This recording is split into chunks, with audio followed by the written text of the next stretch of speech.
We should. James, I know you've heard this before, but casting you as Brainiac was one of the hugest casting coups the show ever had. And I'm not the only fan. I'm sure he was ecstatic to have you join Smallville. Thank you. Right on. We were lucky. Seriously. Michael, my question's actually for Michael. We heard the story. We heard the story. What a courier. You've had your coffee, obviously. We heard the story about the practical joke Tom played on you when you were directing, drawing all over your script. I'm just wondering, with his 3 episodes, was there retaliation? Did you play practical jokes on him? Or were you laying off? I slept with his wife. Low as you can go. I was kidding. Come on. I'm just gonna get that clip. I slept with his wife. Not the joke, none of it's funny. What was that about? Oh man, I'm not on the show anymore, dude. Do whatever you want. Yeah, I mean, of course, I retaliated. I think I threw a couple of 100 water bottles in his trailer one day, just all over the floor, and just like, I would grab a hose from one of the crew guys and just start spraying down while he's sleeping, spraying his window. He'd scream, "Cut it out!" So it was me, and he would just go. Yeah, we had a lot of fun like that. It was good. We like to play with directors, though. We like to mess with directors. Because look, if you're doing TV, you don't want Kubrick to come in there and have like this shot list that's just endless, that, well, I'm going to make the show different. We know what the show is. Come in, do the job. Some guys are really good, you just leave them alone. But then there's some guys who are just like, Michael, here on page 4, what do you think Lex is thinking? Look, why don't you go back to the... Over there, let me do this. I don't know what Lex is doing. The execs don't know what he's doing. You sure as hell don't know either. Let's just do another take. I'll do it differently. I'll spin on it. We'll know when we get there, brother. Yeah, some directors will come in, and because the thing is that you're right, it's a marathon. You're running a marathon, and some directors will come in and try to make you sprint, and you got to tell them, man, you're going to ruin our race.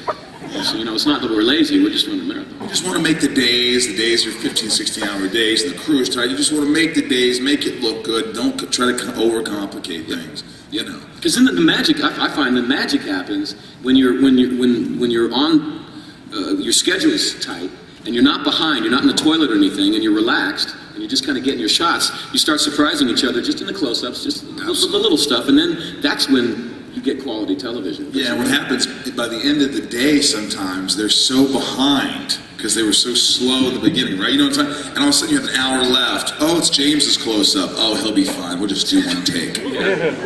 15 hours later, James is exhausted. He said those lines 500 times to make the other actor to give him good off-camera, right? Yeah. And then it's your close-up, and you're just like, now you're aggravated in your head a little bit. You're like, I can't believe they're doing my close-up. I've got a minute left, and everybody wants to go to lunch or whatever the hell it is, and he's got this big soliloquy. And you know that we've been here for 11 hours and 45 minutes. We got 15 minutes, and you get one shot. And you're like, man, could I get another take? No, that was fabulous, James. That was fabulous. We must move on. I think we could use that, James. Okay, who's next? This question is for James. I've seen you on Buffy and Angel, and I listened to your CD last night, and I was wondering are you more passionate about making music or acting? Wow, that's a really good question.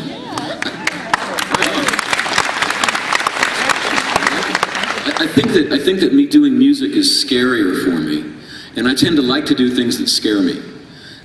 It's scary because I'm writing the songs, and I'm actually, that's really kind of me, and sometimes it's kind of embarrassing to reveal yourself that fully.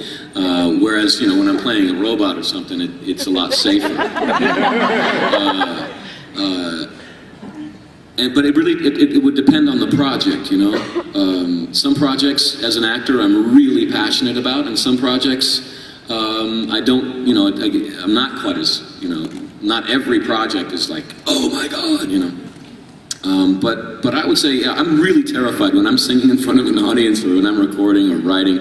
I'm terrified, but that's a good thing. Yeah. I got your back. Yeah. Right there for me. What's up? you both. I can just do a question. So my question is for Michael. Michael, what do you think?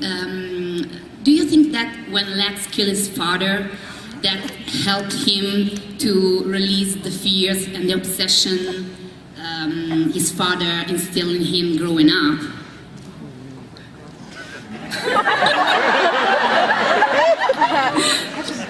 Let's see. That's kind of a good question. I think he's always been in his father's shadow. Yeah. You know, and he's tried desperately to get his father's approval.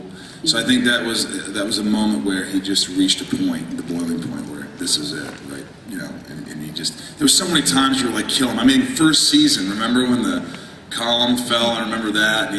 I was going to leave him there to die. Yeah. So 7 years later, how is this guy even alive? So you were satisfied? I think, you know, I still think Lex was hurting a little bit, but most of that fear just left and it was like something he knew he had to do. It was inevitable. There was no turning back at that point. So it was something he had to do. I love you too, James. How could you not love James?